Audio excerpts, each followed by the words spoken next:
Lamentations 2. One thing I really like about Lamentations is that they're all nice and spread out. I don't like the ones that and I'll explain why I don't like them. Um, it's a really small matter. It really doesn't matter at all. But it, I don't like the small ones because I I say an intro every single time, and when it sounds like I'm more or less just saying the intro and then saying a 30-second thing and then saying an intro and saying the 30-second thing. I don't know. I don't really like that. I like to read at least half a line on a page as one. When they're shorter than that, I don't know. It just seems useless to make them that short. Like, why not make the one that's super long a little bit shorter by taking that two verse thing and making it like a 6 or 7 verse thing? I don't know why they did that. Obviously, it's beyond me. I like Lamentations because I've already previously just looked through it to see how long they are, and they're all decently long. They're almost like full pages. Like, not full pages, like front to back full pages, but full pages in like one full side, and then there's always that little bit, which is nice. I like that. Lamentations 2. I read from the Institute for Scripture Research, the ISR, because it takes a direct translation from Hebrew to English, Greek to English, and Aramaic to English. Yah is the Elohim of the heavens and the earth, the first and the last and the only, and he's an extremely jealous El. He's so jealous that he doesn't even want the names of idols or mighty ones to come to our lips. And Yah is short for YahWeh, Yahweh, Yod He Vav He. There's no difference. It's like saying Dan, Daniel, Daniel with an E. What is the difference and does matter is when people say that Phil, Bob, Aaron, and Sam are the same name, because no, they're not, and no one in their right mind would believe that, and only a crazy person would believe that a hammer can make its creator do anything. We are the hammer. There was no letter J in the Hebrew, Greek, or Aramaic texts because the letter J is only about 600 years old, while the son of Elohim, Yehoshua, died on a stake for the sins of all of humanity over 2,000 years ago. In a direct translation from Hebrew to English, Yehoshua is Joshua. And I strongly believe that the son of Elohim's name, Yehoshua, means Yahweh is salvation. And I think when Christians say that the name that they're saying has helped them a lot, it's because it's a stolen religion. What you're reading is fact, but the names are not. The titles that a lot of them use are not. Like when they say the rock, the redeemer, the teacher, that's the same.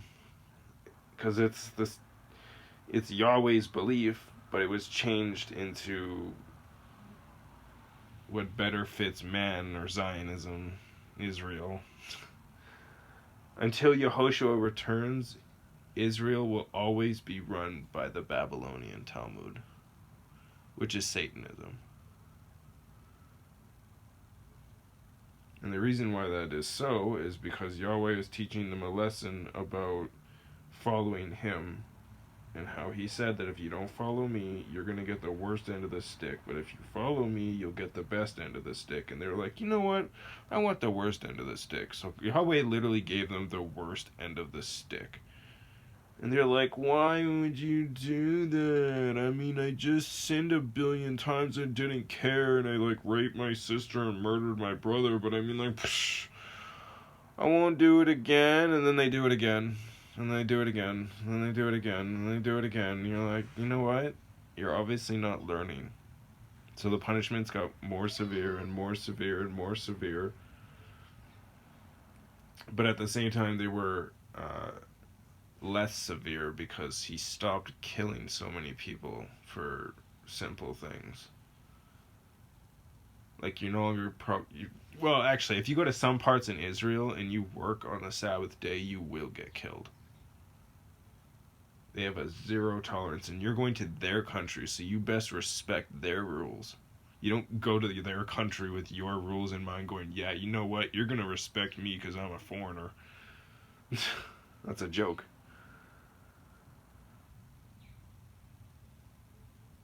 But in the sense that Yahweh himself wasn't literally just opening holes in the earth to swallow whole families because of what one family member did. In that sense, it's gotten less severe. But in the sense of the longer your punishment, it's been more severe for sure. Hence the fact that YahWeh, and until YahWeh returns, Israel will literally be ruled by Satanism.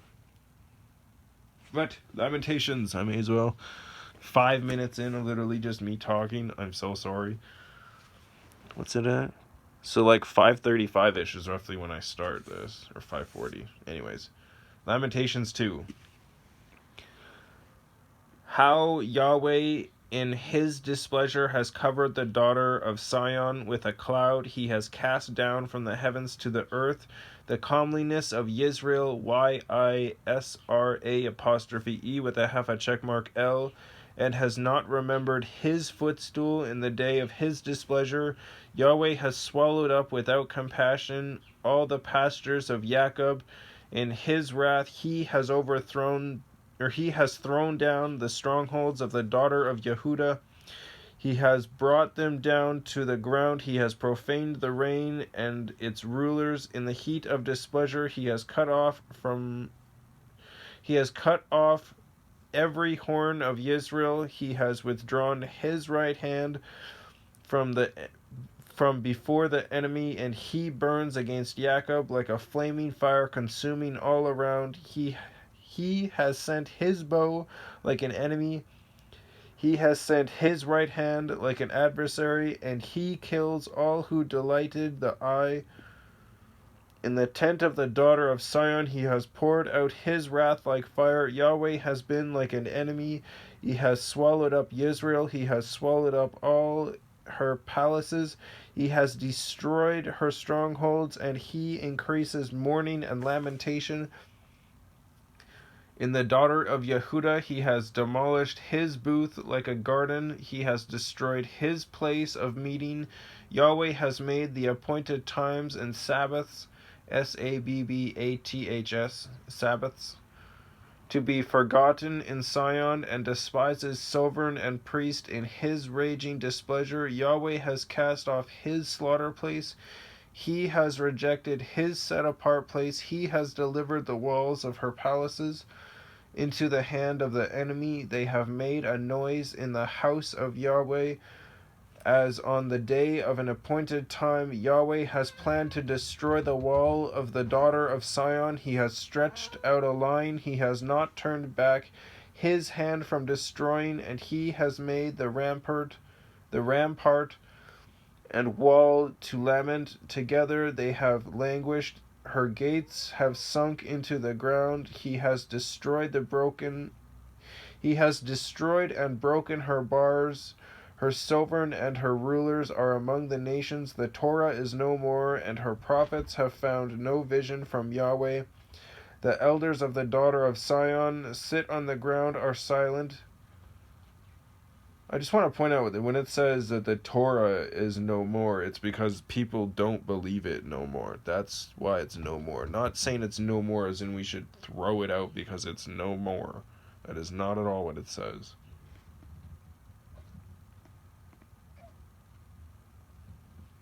They have thrown dust on their heads. They have girded themselves with sackcloth. The maidens of Jerusalem have let their heads hang to the ground. My eyes are spent with tears, my inward parts ferment.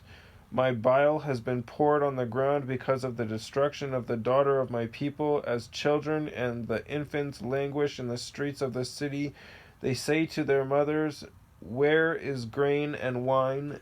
As they languish like the wounded in the streets of the city, as their life is poured out in their mother's bosom. How shall I admonish, Admonish,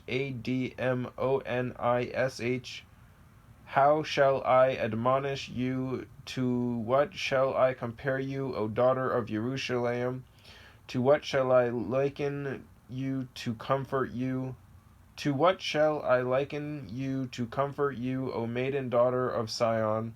For your breach is as great as the sea. Who shall heal you? Your prophets have seen falsehood and folly for you, and have not shown you your crookednesses to turn back your captivity, but their visions from you are false and misleading messages. All who pass by have clapped their hands at you. They have whistled and they shake their heads at the daughter of Jerusalem. So this the city that is called the perfection of loveliness, the joy of all the earth? Not anymore. All your enemies have opened their mouth against you. They have whistled and they gnash their teeth. They say, we have swallowed her up. This is certainly the day we waited for. We have found it. We have seen it. YahWeh has done what he planned. He has filled his word, which he commanded in the days of old. He has torn down without compassion, and he has let your enemy rejoice over you. He has exalted the horn of your adversaries. Their heart cried out to YahWeh, O wall of the daughter of Sion. Let tears run down like a river day and night. Give yourself no numbness. Let your eyes have no rest. Arise, cry out in the night at the beginning of the watches. Pour out your heart like water before the face of YahWeh. Lift your hands toward him for the life of your young children who languish from hunger at the head of every street. See, O YahWeh, and look attentively. To whom have you done thus? Should the women eat their offspring, infants of a handbreadth? No, that's disgusting. Should the priest and prophet be killed in the set-apart place of YahWeh? No. Young and old lie on the ground in the streets. My maidens and my young men have fallen by the sword. You have killed them in the day of your displeasure. You have slaughtered without compassion. Would you proclaim as in the day of appointed time? The fears